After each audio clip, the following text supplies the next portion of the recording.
Hey everyone, and welcome back to another episode of Captain Hunter's Podcast. Thank you so much for tuning in. I truly appreciate the love and the support that you all have been giving. Today we're going to do the monthly wrap-up. We have some interesting stories that I want to discuss. Now, of course, these are not going to be a total, every single interesting story, every single police story, every single story that may have made headlines, but it's just a small snapshot of what's going on. And I'm trying to give a broad overview of different ideas that we take from different months into order to get them to see what the status of police work is in relationship to the public's attention, public love, public interest. And so that's the purpose of it, not just to talk about every single police story, but stories that show why there is such a contrast in animosity between the police and the public. And so we're just going to take a look at a few of those stories. So before we get into it, as good housekeeping we always do, make sure that you please support the podcast through Venmo, PayPal, Cash App. All of those are all CPTL Hunter, whether it's, go to $CPTL Hunter or whatever, at CPTL Hunter. For PayPal, it's Lawrence Hunter /CPTL Hunter. Make sure that you check out my blog on LMH Police Training and Consulting. I have not blogged recently, but I do plan to make sure that I get into it a little bit more within a few coming weeks and months. So that's going to be LMH Police Training and Consulting. HunterPolicetraining.com is the website, HunterPolicetraining.com. If you're a police officer out there, remember, if you have some need of assistance for an upcoming promotional test, make sure you hit me up. If you are someone who wants to become a police officer, not sure about the process, you want to take some tests beforehand, see how the testing process goes, I can walk you through the oral interviews and things like that. So just make sure that you hit me up for all of those types of things. Follow me on Instagram, on Twitter, CPTL Hunter for both of those. Also on Facebook, Captain L Hunter. Patreon page, Captain Hunter's Podcast. So without further ado, let's jump into just a little bit about what's going on or happened this month. One of the biggest stories, and before we started with all that, is if you've listened to any of my past episodes, one of the more popular episodes was Black Man with the Gun, Ken Blanchard. He is going to be stepping down from the Black Man from a Gun podcast. He does still plan to do more podcasts according to his Facebook page. I do plan to have him back on the show, but in the meantime, he's going to be stepping away from that. He's got over 600 plus episodes that can still be downloaded and listened to. That's Black Man with a Gun. So make sure you check out my episode, my interview with him, Ken Blanchard, Black Man with a Gun, as well as go over to his page, Black Man with a Gun, and just make sure that you try to listen to a number of his episodes. Once again, he's going to be stepping down from that particular platform. However, he does plan to start a new podcast. We will be on the lookout for that, and we wish him much love and much success going forward. So in the state of Illinois, second largest police department, Chicago, they lost their superintendent. He is going to be retiring. Eddie Johnson stepping down from his post with them. Apparently they had some controversy. There was a situation, according to the New York Post, in which he was coming home late one night, fell asleep behind the wheel of the car he was driving, stopped by his own police department. As a result of this investigation that he ordered himself, he is going to be stepping down. Apparently, he did not have the confidence of the new mayor there, Lightfoot. She stated, once again, according to the New York Times, that he had been drinking the night before. Now, Johnson states that he fell asleep according to the medications that he was taking. Apparently, he's got some ongoing medical issues. He's 59 years old. Nevertheless, he's got enough time, and he's reached the highest heights of the police world as far as becoming a chief of police in the second largest PD in America. We wish him much love and success in his endeavors going forward. It's not easy being in law enforcement, period. It's not easy being in a middle manager, and it certainly is not easy being the manager of a large police department. When everything goes right, you get the accolades. When everything goes wrong, you get the blame.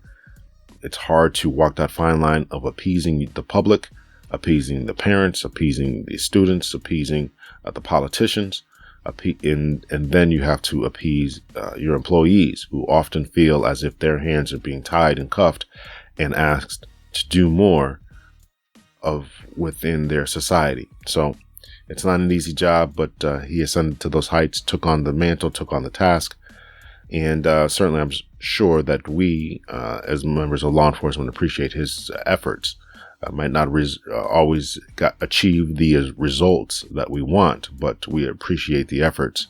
So in another story, I went to a drug reform conference fairly recently.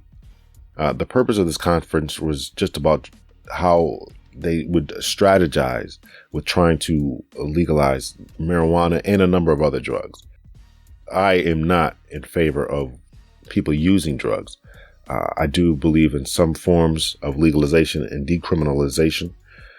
So I certainly enjoyed the conference. I did learn a lot. I have a number of episodes already recorded that will be coming out, dealing with and talking about different aspects of the drug reform agenda. And I interviewed a number of doctors, a number of PhDs, lawyers, and people who are just involved with decriminalizing the drug trade. And so just be on the lookout for a number of these episodes, which will be coming up. In line with that, I thought I came across a very interesting story from Forbes magazine, and this is called Reasons Marijuana Legalization Seems to be Failing. Now, this may be just a propaganda piece, but, Forbes magazine is pretty reputable. Maybe this is just a reason just to get people not to buy into the whole marijuana legalization debate. But they seem to be saying, according to this article, it seems to be saying that the whole debate is failing. Just a little bit from this article, it says one of the biggest arguments made by cannabis advocates when trying to sell their spiel to politicians and voters was that legal weed would eliminate the black market. This, they said, will make it more difficult for children to get their hands on pot than in decades past, while generating significant tax revenue for the state. But the underground pot trade hasn't really gone anywhere. In fact, it's only growing now that the criminal organizations have the luxury of being domestically based instead of running distribution from Mexico. All one needs to do is take a look at California, which legalized the leaf a couple of years ago, to see that this is true.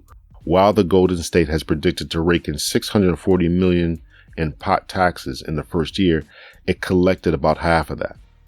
This is because the black market continues to dominate leaps and bounds over the legal sector. High taxes, the highest in the nation, and licensing issues are said to be the cause of the mess. A recent forecast from BDS Analytics and ARC Market Research suggests that it could take 5 years before the legal market begins to outsell the underground. Once again, what people have to understand is, and I had this conversation when I went to a legalization reform conference debate in Danbury, Connecticut, a few weeks ago. It makes no sense to more in taxes and fees, which obviously is passed on to the consumer, than the street pusher charges. So I don't know what the going rate is right now, I gotta be honest. But if the going rate for a dime bag is, let's just say $10, and with taxes and fees and all that kind of stuff, you're paying $15 from a legit, and I put that in air quotes, vendor, because of the purity tests and all these other fees that you have. Who are people going to go to? So you have to be able to make sense of what you're going to do. You have to charge that $10 and or $8 or $9, right? In order to get them to drive sometimes all the way across town to get to the street, to get to the more legitimate person, rather than the person who they've been used to going to, who's charging $10, right? So we cannot set up the practices that are going to be cost prohibitive. That needs to be made sense of. A little bit more from the Forbes article. Furthermore, the black market in legal states is carrying over to areas of prohibition as well. It is part of the reason that the counterfeit vapes, said to be making so many people ill and even killing some, have become so prevalent. Law enforcement agencies all across the country have also been complaining that people trafficking pot in from legal states is making their jobs more difficult. Die-hard cannabis advocates might argue that all of the black market madness exists because of conflicting federal and state law. There was even a point where I would have been inclined to agree that federal prohibition is the real monster behind all of this ruckus, but I'm not convinced at this juncture, at least not 100%. Why? Well, just take a look at the North in Canada, where marijuana has been legal nationwide for the past year. It's the black market that is still way stronger than the legal sector. Once again, this has to do with price. I'm not reading from the article anymore. Once again, this has to do with price. In order to be competitive, you have to bring down these costs. And as long as there's taxes and these other fees, then people are obviously going to do what's more convenient. Number one, cheaper. I mean, if you had to drive 10 miles in order to get that fix and still pay even the same price, why would you not just call up your boy who lives next door and get it for the same price? So you got to make sense of all this kind of stuff, right? So these regulations and dispensaries are not always going to be the most convenient and or the most profitable. As a matter of fact, a recent report from the Associated Press indicates that nearly 43% of the country's pot consumers continue to buy weed from illegal sources, and doing away with the black market is the entire reason that Prime Minister Justin Trudeau set out to legalize weed in the first place. Back to the article, still reading from the article again. Many consumers complain that they simply cannot afford to buy marijuana through legal channels. It's one of the reasons that some pot firms have started producing budget weed for stoners. Budget weed. Can you imagine this? Meanwhile, the cannabis industry continues to perpetuate the myth that most of the cannabis users are upscale and have no qualms whatsoever about dropping buku bucks on craft cannabis. While the growing and selling of marijuana was once touted as a great job creator, many-leaded cannabis firms have begun laying off hundreds of employees as of late. Canada-based producer Hexo is slashing 200 jobs, while Canna Trust is cutting 140. In the U.S., Ease recently announced that it was eliminating 36 positions. The popular Weed Maps is also trimming fat, and the company will get rid of 100 employees, right? So you gotta cut down on the regulation. This is going to drive people back to the black market. Believe it or not, in spite of more states bringing weed into the mainstream, the latest FBI crime data shows that police forces in America still busted more people for pot last year than they did in 2016 and 2017. While over 500,000 people went to jail for marijuana possession during that time, right? So there's still this war on drugs, even though it's legalized in many places, even though in states like Florida, if you get pulled over for any type of traffic violation and the police officers smell weed in the car, that is not probable cause to then detain you, search you, etc., etc. I believe the same thing is also going on in Baltimore, where Marilyn Mosby has taken a very hard and aggressive stance. So until this whole war on drugs thing calms down, you're still going to have people who are very fearful and will not engage in this idea and in this product. So let's move on to another story. Speaking of Marilyn Mosby, the district attorney down in Baltimore, there's a story in the Baltimore Sun where she was at a conference. And I truly wish that I had attended this conference. The name of the conference that she was a part of, it was a fall symposium at the University of Baltimore Law Review.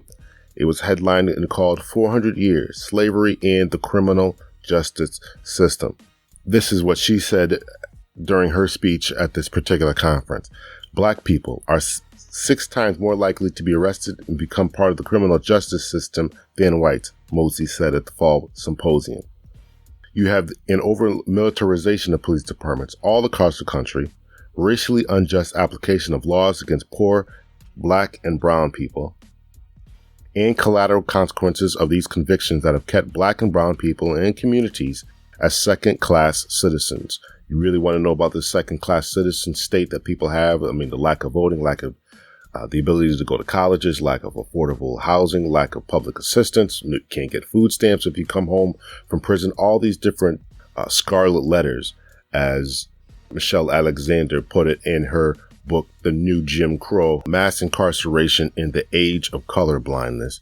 If you have not read that book, you really need to read that book. I highly suggest anyone who's really concerned about social justice, criminal justice reform, police, what's going on in society, really should check out that book.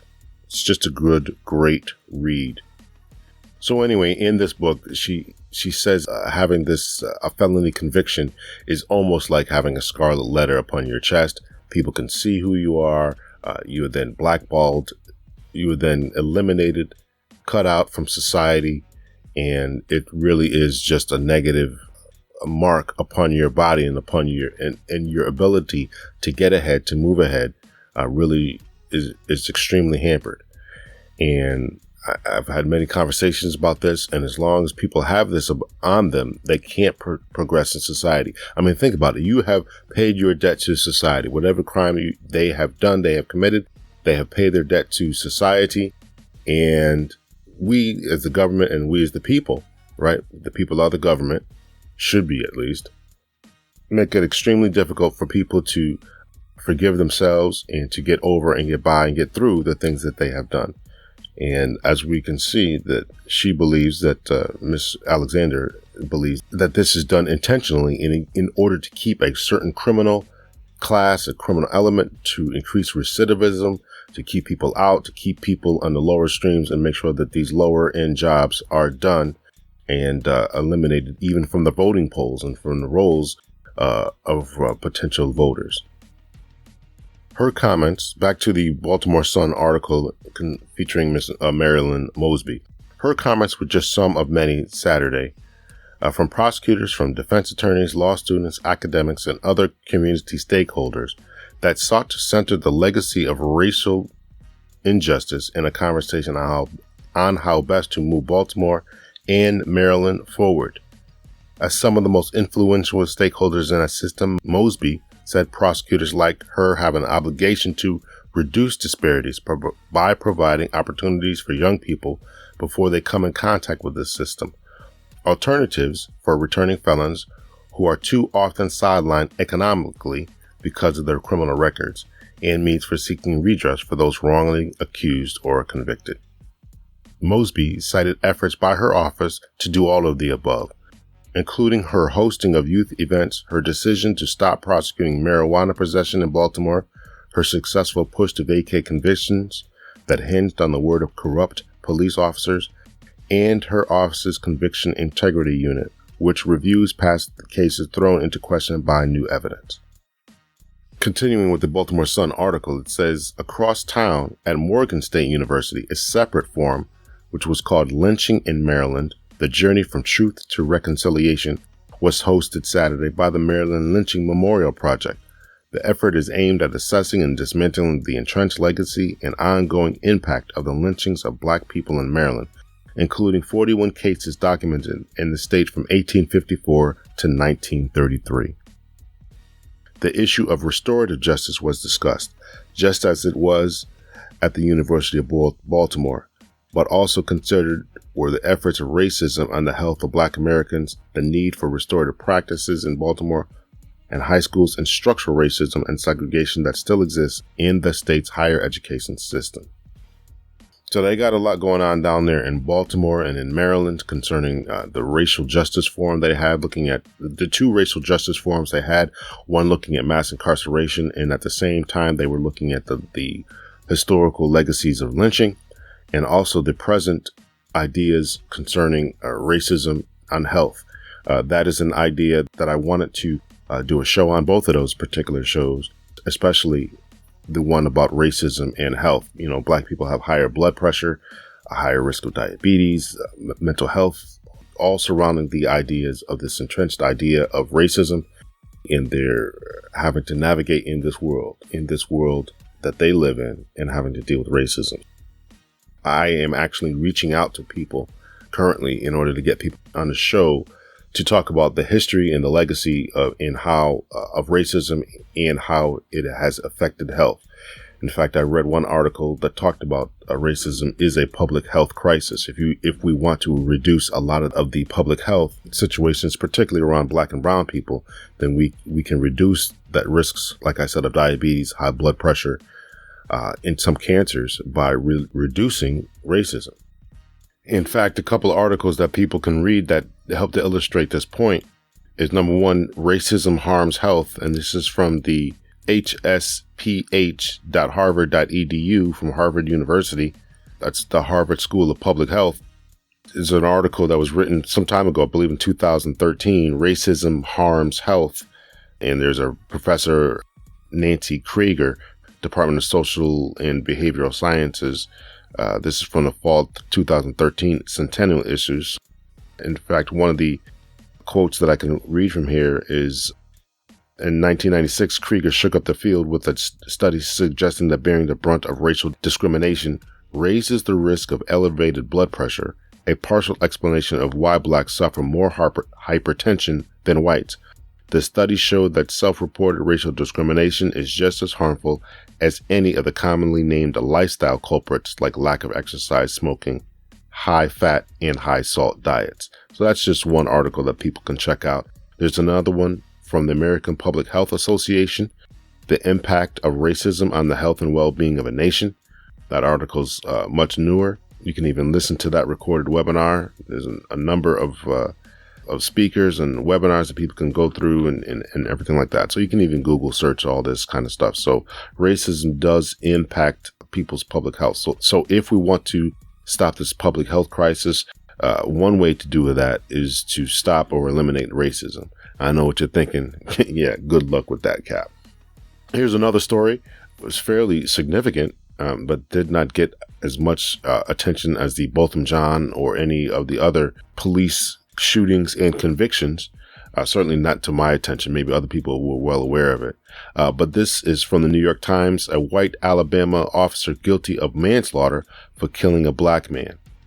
The officer shot Greg Gunn after initiating a stop-and-frisk encounter as the unarmed man was walking home from a card game in 2016. So this guy is walking home from a card game. He gets pulled over about 3 o'clock in the morning, and the police officer has an encounter with him. The man runs away. During the encounter, the officer tries to tase him a number of times. After tasing him doesn't work, the man then pulls out the gun and shoots him. The officer, his name is Aaron Cody Smith, was 26. He was patrolling the Mobile Heights neighborhood in February 2016 when he stopped Greg Gunn, who was returning home from a late-night card game. According to Mr. Smith, Mr. Gunn fled midway through the stop and frisk encounter. Mr. Smith chased Mr. Gunn, used his taser on him 3 times, struck him in the head with a metal baton, and fired 7 bullets from his gun. 5 hit Mr. Gunn, who died steps from his home. He later said that Mr. Gunn, 58, fit the description of a black man in dark clothing who had previously run from him in an area where burglaries had been reported.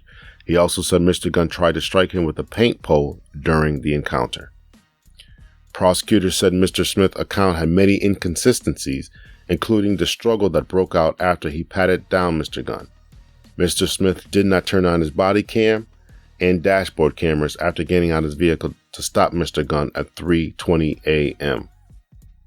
We are very confident in the facts of this case, said the district attorney after leaving the courtroom. Mr. Bailey, who was a district attorney, said his office would ask for the maximum punishment, which is 20 years.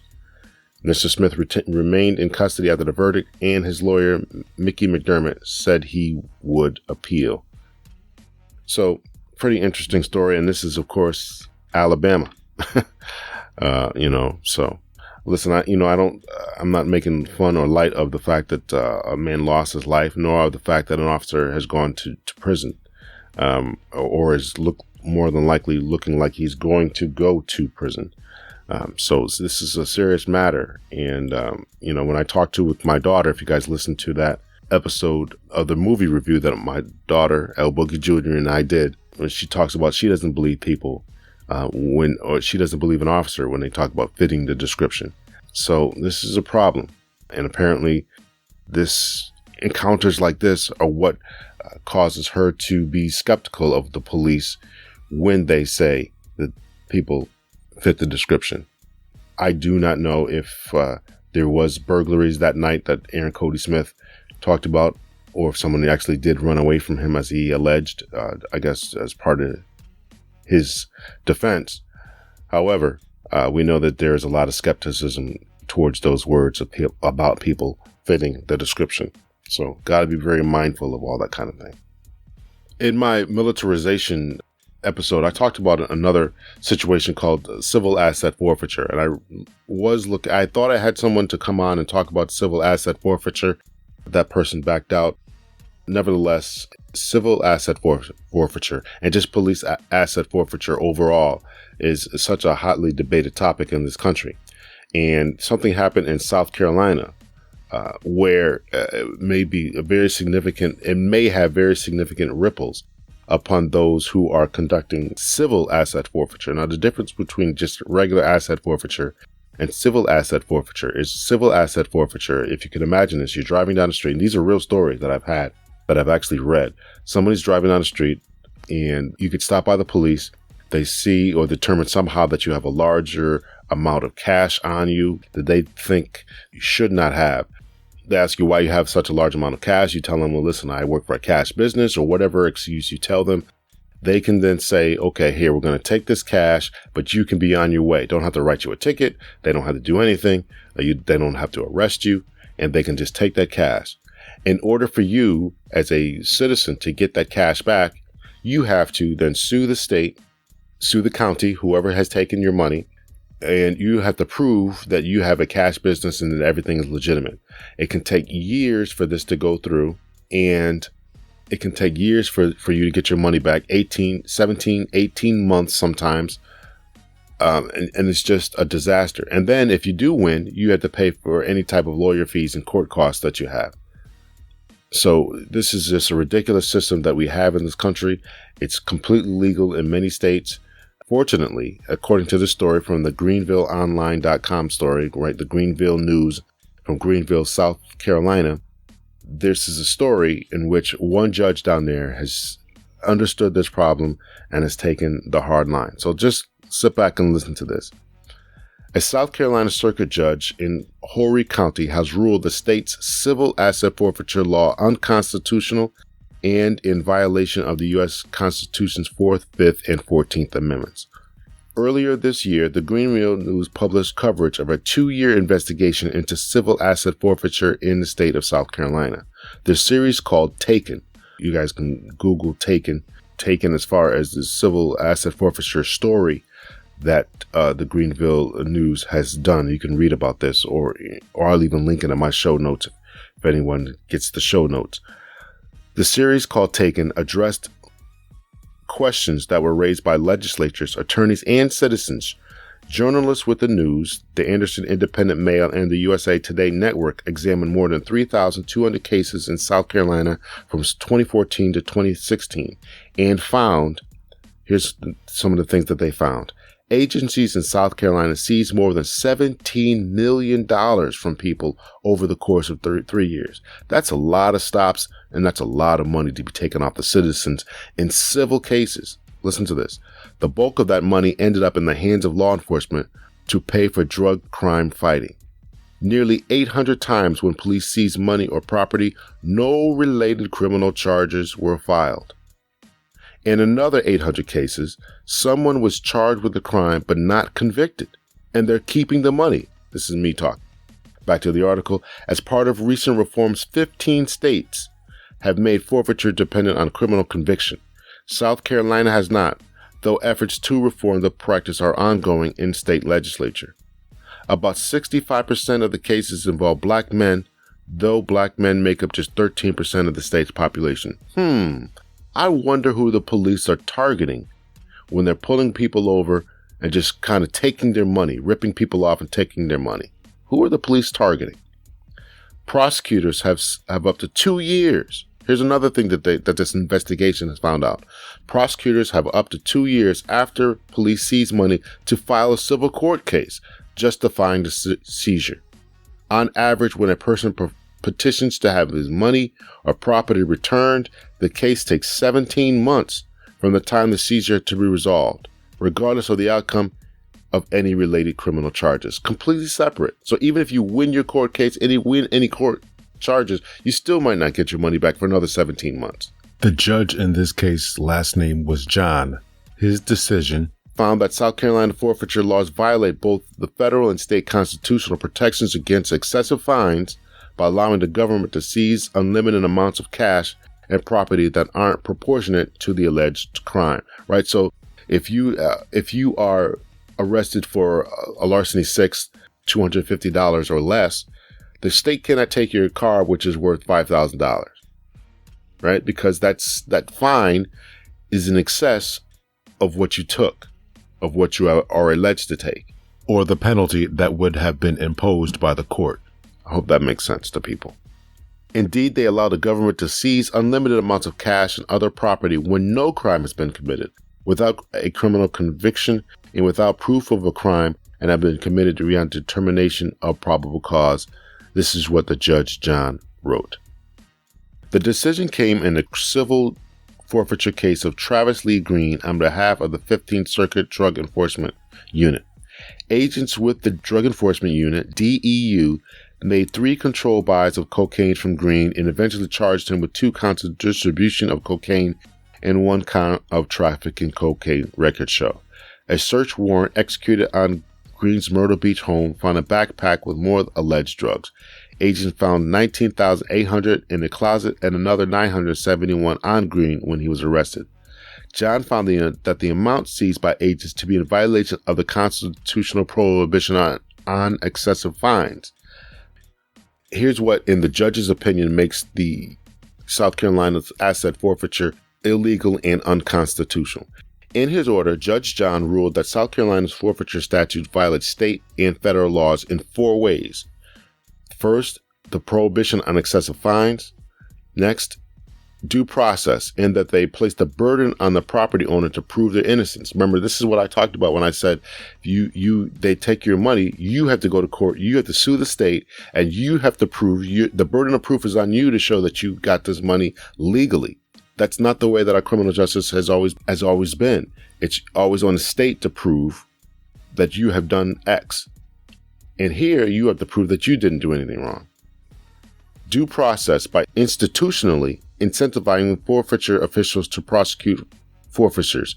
In other words, if the police are going to get the produce, a large bulk of the produce of the fines of the money that they seize in order to continue their activities, then of course they're going to continue to go out there and look for people to stop, people to arrest, people's money to seize.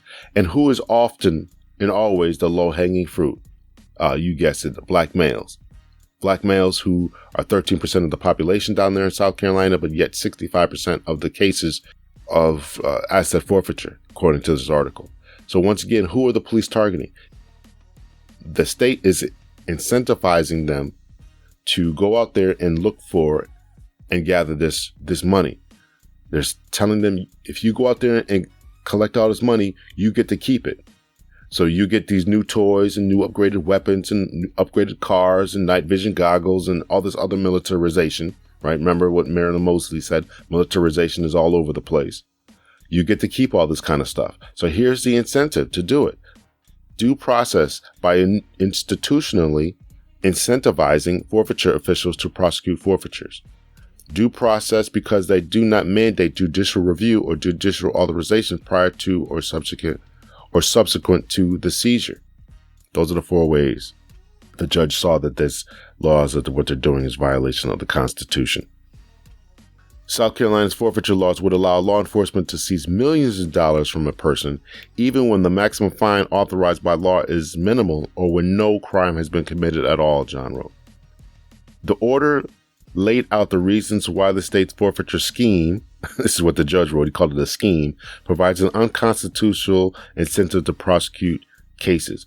Forfeiture revenues in each agency are directed to a designated special revenue fund, and these funds are used to pay for program expenses, for discretionary items that would otherwise be unavailable to the law enforcement agencies, and to pay for recurring expenses, creating a secondary budget within each agency that is not subject to legislative approval and that results in agency dependence on forfeiture funds to continue paying for these expenses. The city has their own agency, right? And with that, they're supposed to pay the salaries. They're supposed to pay for upgraded equipment and all the other paperwork. That's how they're supposed to pay for everything. With these slush funds and schemes, essentially, now they can get these extra toys, right? It's the incentive to do all this kind of stuff. You want all these extra toys. You want new equipment, new uniforms. new microphones, new tasers, new night vision goggles, all this kind of stuff in order to continue your war on drugs. Well, here's the incentive to do that. The existence of forfeiture programs at law enforcement agencies depend on revenue generated by forfeitures. Forfeiture revenue is used to justify the salaries of forfeiture officials, and declines of forfeiture revenue may result in the elimination of forfeiture official positions. So if we got these forfeiture and gang task force and drug enforcement units, DEU units, and special prosecutors who are hired to do this kind of stuff, and they're supposed to be paid from this forfeiture money, well, of course they're going to continue their program of seizing money. Of course they are, and this is the incentive to do it. In practice, officials involved in forfeiture programs control how forfeiture income is budgeted and spent with little or no oversight from the legislature. Very, very sad. Very, very sad. So fortunately, this judge in Horry County actually got it. So I want to talk about a little bit about Colin Kaepernick and how that plays into what goes on. Now, I'm not much into speaking about sports, but I do want to talk about the social implications of what Colin Kaepernick's movement has had. Colin Kaepernick obviously is the former professional football player in the NFL who began by sitting down protesting the playing of the national anthem because he wanted racial justice to be provided across this country. He wanted to help to bring attention to, and of course, the stopping of the killing of unarmed black men across the country. Whether you believe or agree with his stance is irrelevant. It's what he did, so we can have a discussion about that. All this happened in 2016. Fast forward to 2019, a lot has happened in between that time. He's actually won a court case in which he was paid an untold amount of money by the NFL because of their decisions to keep Colin Kaepernick out of the NFL. It was a collusion, and the NFL settled with that. 32 NFL team owners colluded with one another in order to keep Colin Kaepernick out of the league. They then settled that case, and they cannot talk about it.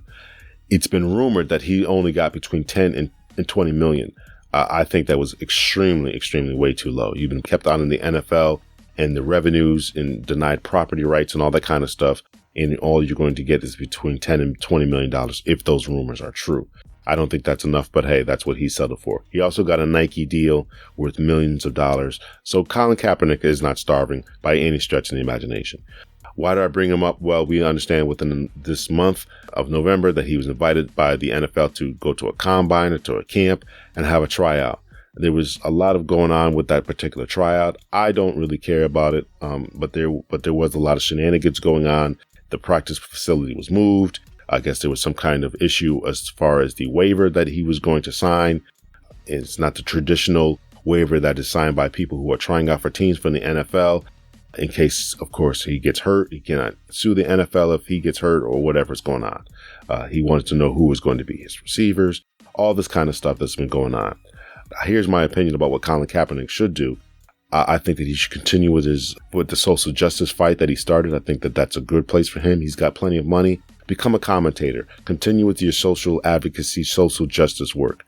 In 3 years, a person's abilities will naturally decline. And here we are expected to believe that after his exodus from the NFL in 2016, here he's supposed to come back in 2019, 2020 season and be just as good. I think that that's a little far-fetched to believe. He was not the greatest quarterback when he left. He certainly was good enough to play in the NFL at that time, and I would assume is today. But your skills naturally decline, and so just go ahead and just take this money and just kind of go off into the sunset. And you've got plenty of fight left in you as far as social advocacy, social justice reform that you can do. So I would suggest you do that. So why did I talk about all that?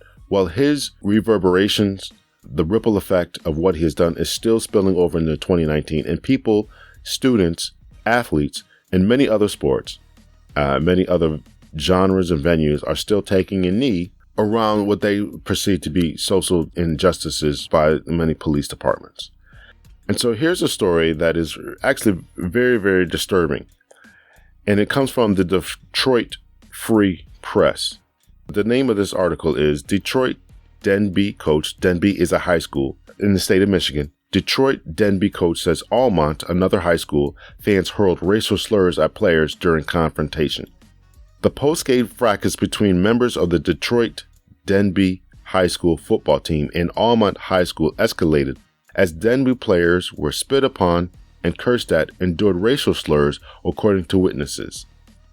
Detroit Public Schools Community District Superintendent Nikolai Vitti said Sunday the school district was withholding any possible disciplinary action pending a review of Saturday's Division V state semifinal football game, which was called early in the fourth quarter because of excessive personal fouls. Almont, which was the school that and parents from the school of Almont were actually ones hurling the racial insults. As players were exiting the field, tensions escalated after a Denby player shoved an Almont band member. Almont fans then began hurling racial slurs at Denby players, some of whom reacted by throwing helmets or shoes or climbing fences that separated fans from the playing field. According to the Denby coach Dion Godfrey, the racist remarks included the N-word and began as early as when Denby players took a knee during the national anthem before the game. So before the game even started, these Denby players took a knee, and that just set the tone for the game. Obviously, it pissed off the Almont parents as well as the players. Here's what the coach of Denby High School said. Our cameraman is white and was filming near some Almont fans, Godfrey said. During the national anthem, before the game even started, right? This is the national anthem. During the national anthem, he overheard them saying, look at these N-words, taking a knee, and they don't even know why they're doing it. And they kept going. Denby's white coaches also were being called wiggers, right? That's with a whiskey, a W, wiggers, Godfrey said. And grown men and women started spitting on our kids as they walked up the ramp. They were throwing food, cups, and whatever.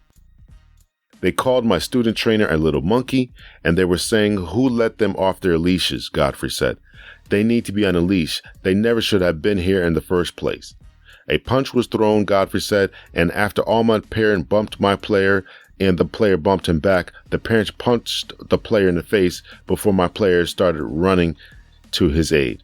No arrests were made, according to the Oakland County Sheriff's Department, but a spokesman said Monday's officers are still investigating the incident. A Denver player was briefly detained to ensure his safe removal from the situation. All my players and coaches were not involved in the fracas. So, here we are. How post-racial are we in America? How post-racial are we? If parents and students, according to this article, if any of this is true by the coach, what he's saying, are throwing items at players. We have a grown adult punching a student. We talked before about how black men, black young boys who are kids, high school players, high school students, are viewed by members of the other community, the dominant society. Do they view them with the same amount of innocence that other people are?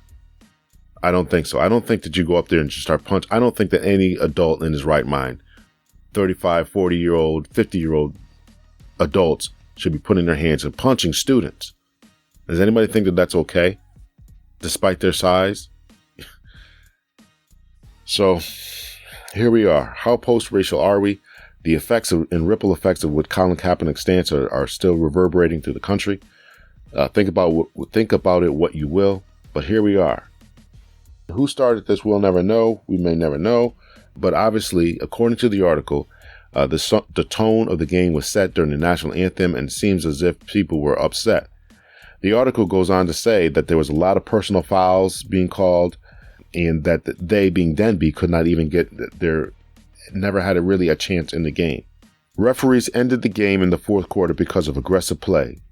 Denby had -1 yard of total offense through 3 quarters and did not have a first down until 6 seconds in the fourth quarter. So maybe they were just overmatched, and maybe all this anger just kind of built up in them. Godfrey was upset at the discrepancy in penalties. The official score sheet had Denby penalized 16 times for 174 yards, and Almont flagged 8 times for 26 yards. Here's a story from the Sacramento Bee out there in California.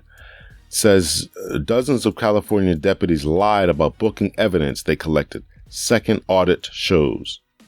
Orange County District Attorney blindsided this week by results of an internal audit that showed widespread mishandling of evidence by deputies, is demanding answers from the county sheriff after learning a separate audit showed dozens of other deputies lied about booking the evidence they collected, the Sacramento Bee has learned. Friday's revelation comes days after the Orange County Register uncovered findings of a 2-year audit of more than 98,000 reports that showed nearly 30% of all evidence collected by deputies was mishandled in violation of department policy, that nearly 3/4 of deputies filed evidence in 6 to 10 days instead of at the end of the deputy's shift per policy, and that some evidence was not booked for a month or longer. The audit results of which were obtained by the Bee spanned February 1st, 2016 through February 1st, 2018. 4 deputies lost their jobs, 7 others were disciplined, and 17 criminal investigations were sent to Spitzer's office in the wake, but no criminal charges were filed. Spitzer is the Orange County District Attorney. His name is Todd Spitzer. Spitzer's office letter revealed results of a secondary audit of 450 cases and another bombshell. No evidence was booked, and nearly half of the 121 reports where deputies had said they collected and booked evidence. In 57 of the reports, deputies failed to book a piece of evidence that they stated had been collected. It was not known Saturday whether criminal charges will result from the secondary audit, as detailed in the letter. This is damning, and this kind of thing really puts a damper on the public confidence, the legitimacy, the procedural justice, as I talk about in a recent episode of Captain Hunter's podcast, that the people have with their police department. And so this is some of the reason. And what happens when you lose that police legitimacy? What happens when people lose confidence in the public trust? What happens when you over-militarize the police?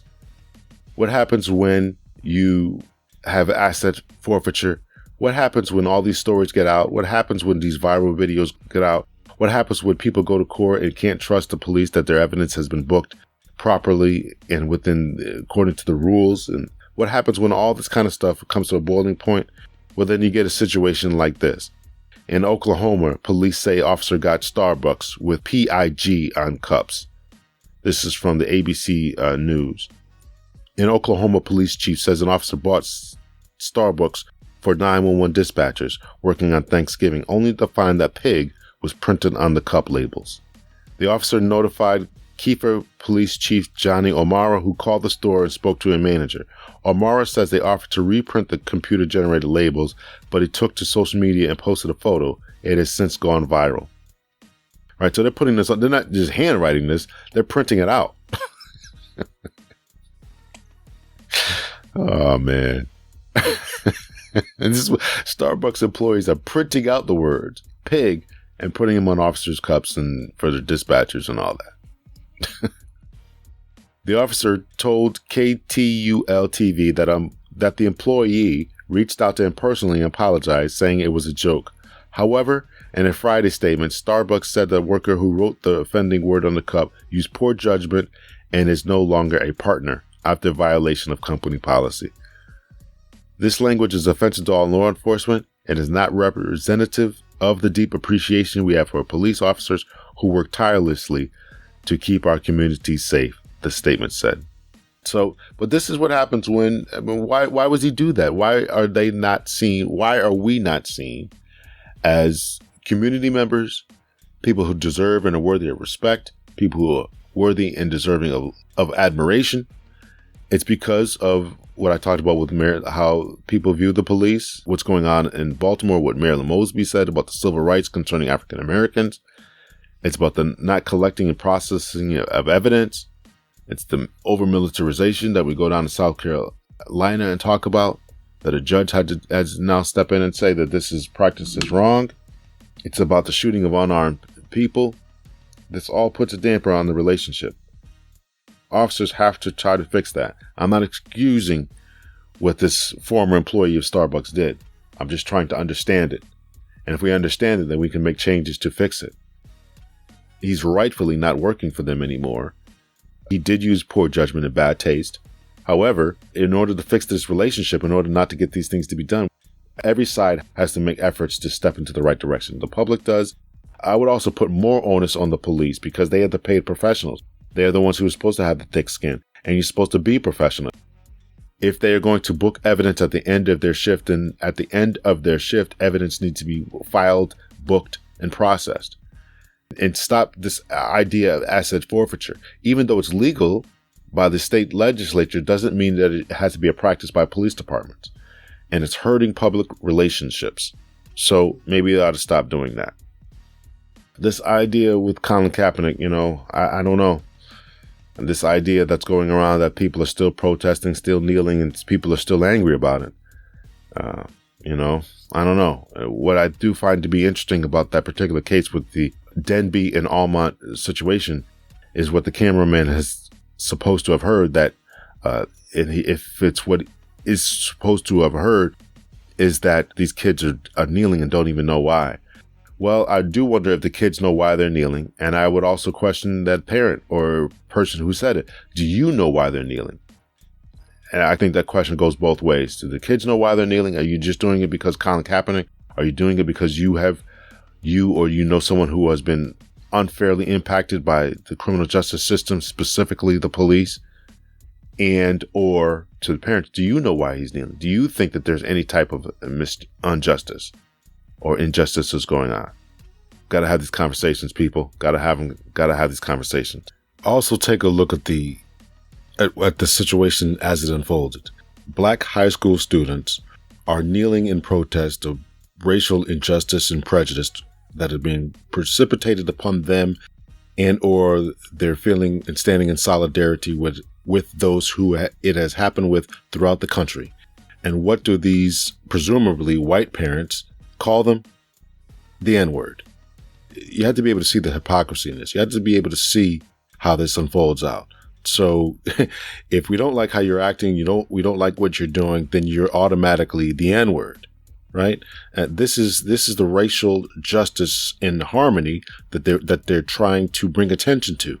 And yet this hypocrisy and yet this blind spot remains ever stronger amongst these people. So how do you get through to these people? So if you protest, you're an N-word, and if you protest racism and you protest the problems within society, then you're the N-word. Well, don't you see as the parents, don't you see the hypocrisy of this? Don't you see the problem with that they are protesting their treatment, protesting what you're calling them? And they're protesting the police, obviously, but the police get their marching orders essentially from the public, right? They are authorized. They are approved of by the public. And if the public is doing this, then the police are going to think that it's okay. If the public sits on juries and allows the officers to get off and refuses to hold them accountable when they do negative things, then they're going to do this. And if the secret conversations that go on in people's homes is about calling people the N-word, then that's what people are going to grow up and think and believe, and that's how their police officers are going to behave. So I hope that the irony of this and the hypocrisy of this becomes glaring in this guy's face, if any of this story is true, or whoever said it, guy or a gal.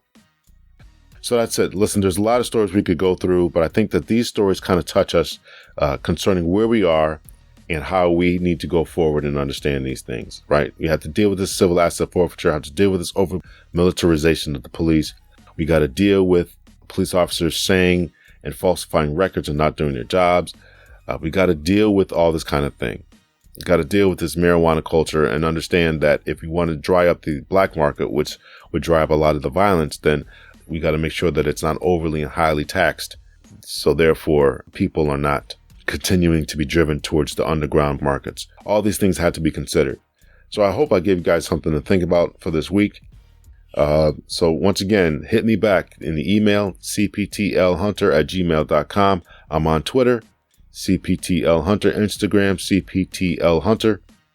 Remember, you can support the podcast through Patreon, patreon.com, Captain Hunter's Podcast on Patreon, Venmo, Cash App, and PayPal. All of those are CPTL Hunter. Remember to hit up my stepson if you like the artwork that he's done. That would be pmdesign808@gmail.com. Support these young brothers as they do what they got to do. Until next time, much love and peace. Take care. Bye.